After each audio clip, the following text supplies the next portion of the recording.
What's up, everybody? Grind and Shine Recovery. Here with Nate Dogg916. Appreciate you coming on, man.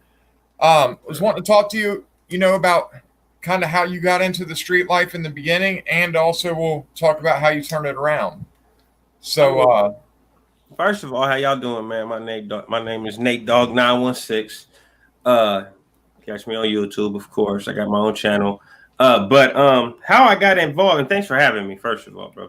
well, I appreciate you having coming on. Absolutely. Anything to help somebody else, man, I'm with it, especially if it's positive. Yeah. So, like, as far as how I got involved in nefarious behavior, should we say, it's like I grew up in a bad neighborhood, man, and I was around a lot of bad people, family members as well as friends, and and when I say bad, I mean hood. Like, I grew up in the hood. I grew up in Del Paso Heights, California, in Sacramento, the state capital, and everything around me was the streets. So it's like, was there really a turning point when I went from not in the streets to in the streets? I really can't isolate it to one incident, because it's like we played in the streets as kids around these people that were doing the same stuff I grew up to do. So it's like, as far as like a defining, I guess the first time I went to juvenile hall would have been one of the defining moments in my life, to where I was like, okay, it's either gonna be this or it's gonna be that, and I chose this. Because so when it was kind of like drugs and just that type of life was around you, the hustling and all that. It was always around. Like from every day I can remember, there was some kind of illegal activities going on around me. Like, period. I don't remember a day when it was not. Yeah, I could relate to that. My mother was an addict, so it was kind of second nature to me as well. Right. So, okay, what led up to you getting your prison time? How long did you do? Okay, so I ended up getting sentenced to 18 years. I took a deal for 18 years in prison. I ended up doing like a little over 17 years straight. And it all led from a guy owing me for drugs. A guy owed me money, and it ended up to where he acted like basically he wasn't going to pay me. And, I didn't take too well to that. Those who have been in the drug lifestyle on either side of it, they know, like, if you're a drug dealer and you let somebody just not pay you, then there's going to be more than one that's going to come after that to get drugs from you and not pay you. Yeah. So I did what I had to do, and I basically pistol whipped the man into a coma. But they charged me initially with attempted murder, but then I ended up taking a deal for assault with a deadly weapon when the guy came out of the coma. And I caught the case.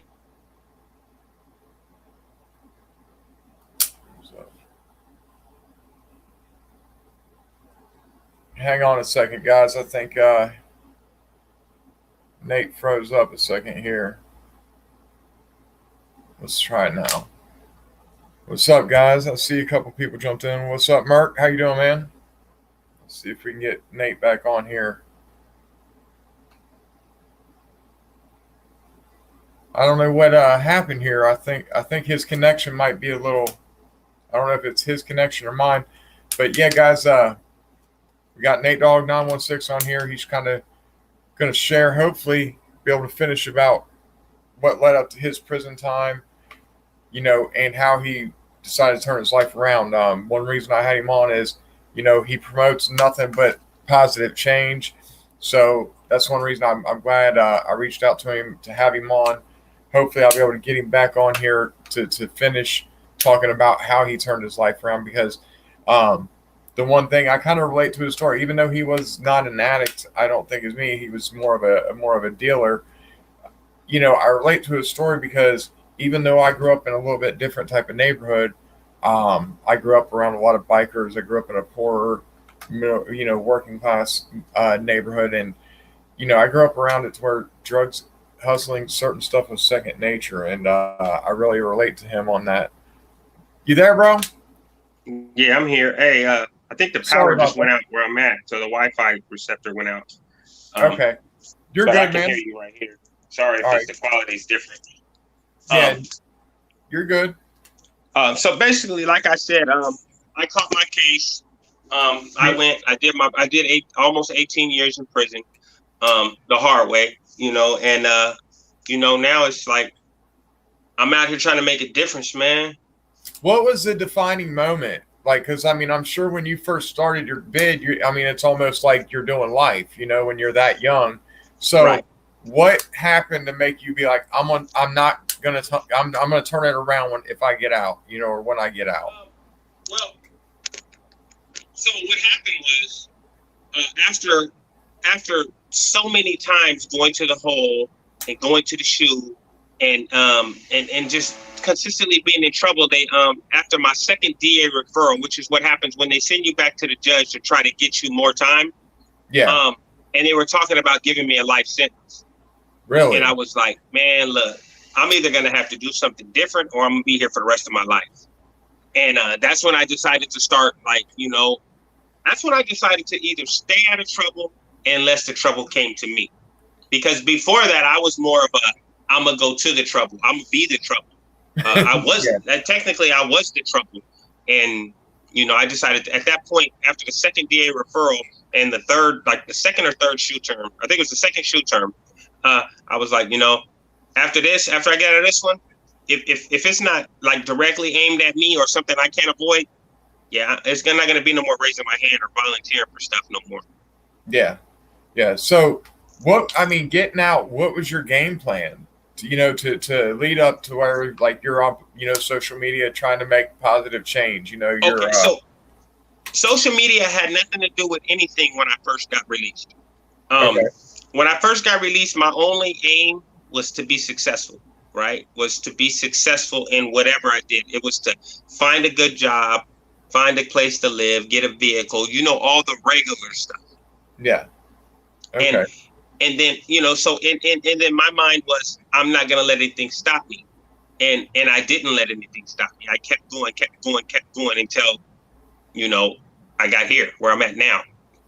And then I guess let's talk about some of the hurdles, just getting out. I know myself, I only did a couple years and I got out, and I know not having much support out here, I didn't have a family to move in with or nothing, so I had to do the halfway house and 3/4 house thing. So how was it after that long getting out, over you were almost 2 decades. So how was that getting out and trying to get back on your feet? What was some of the hurdles with that?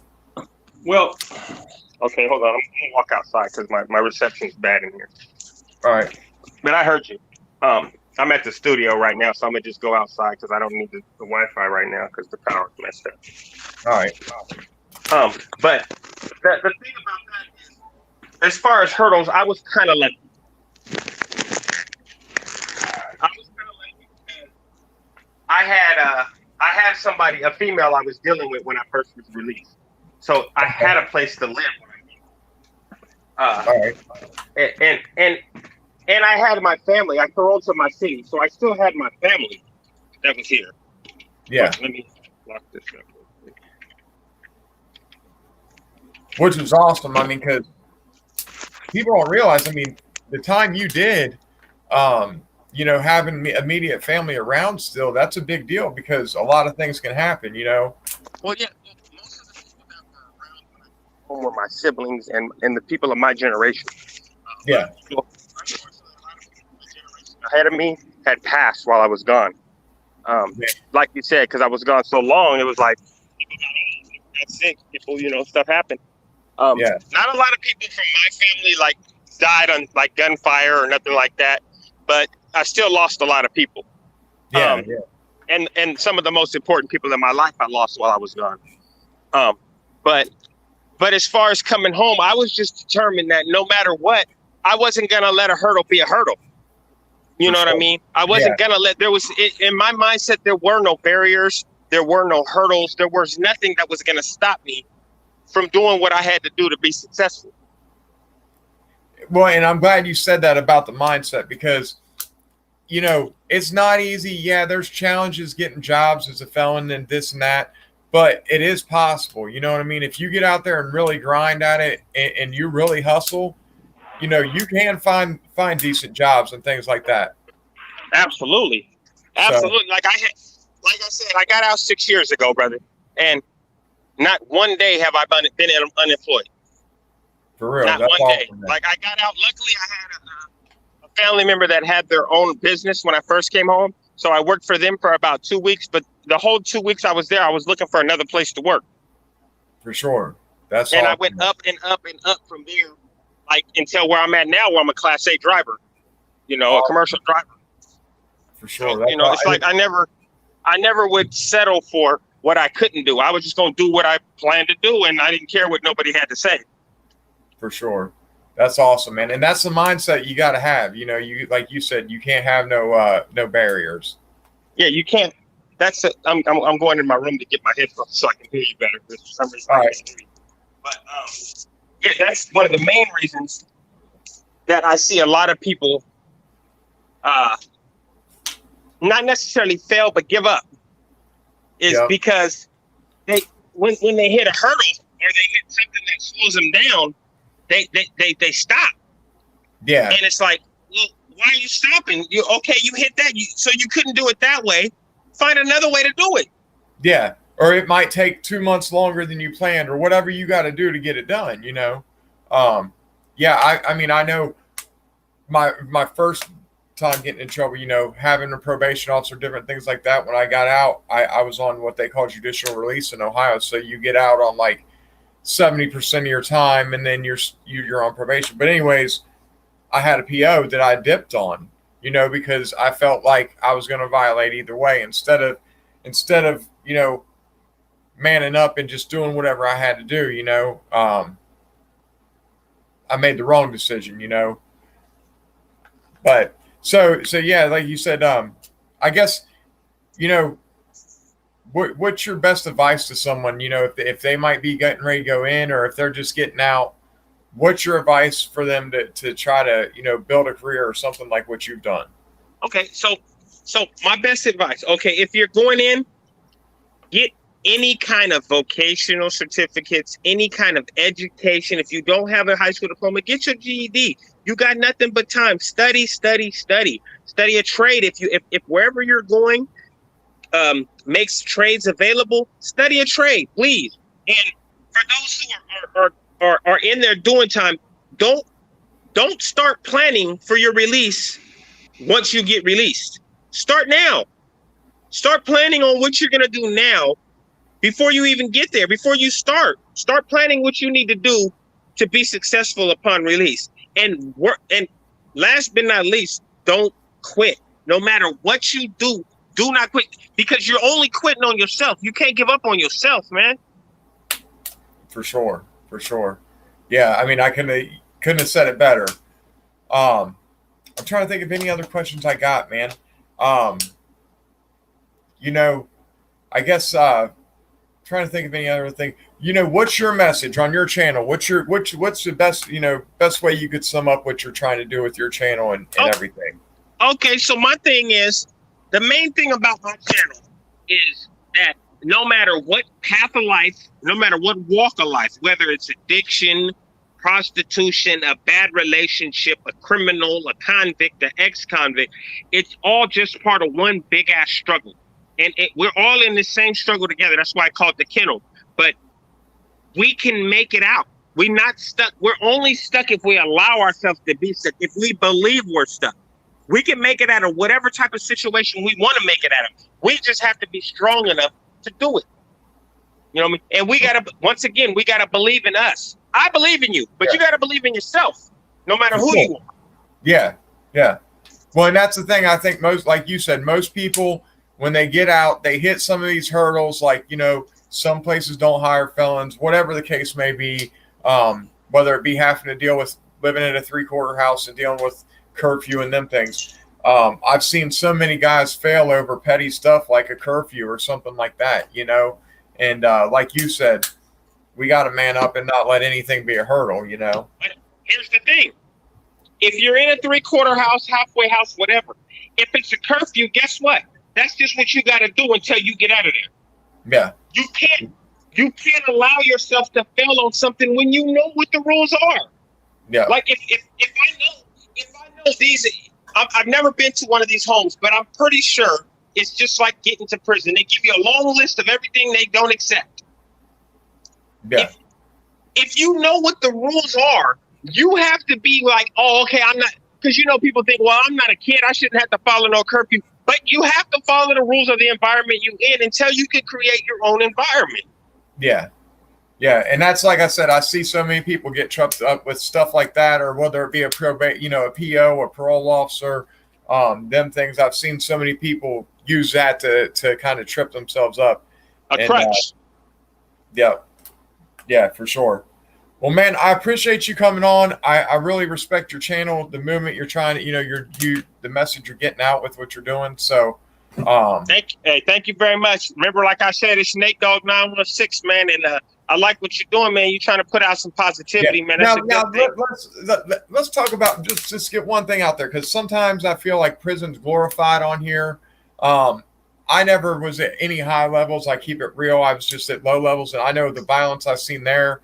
I didn't want, I didn't want to go back. So, this glorification we see of it, somebody who's been there for a long, long time, what's it really like, man? Is there anything to be glorified about it?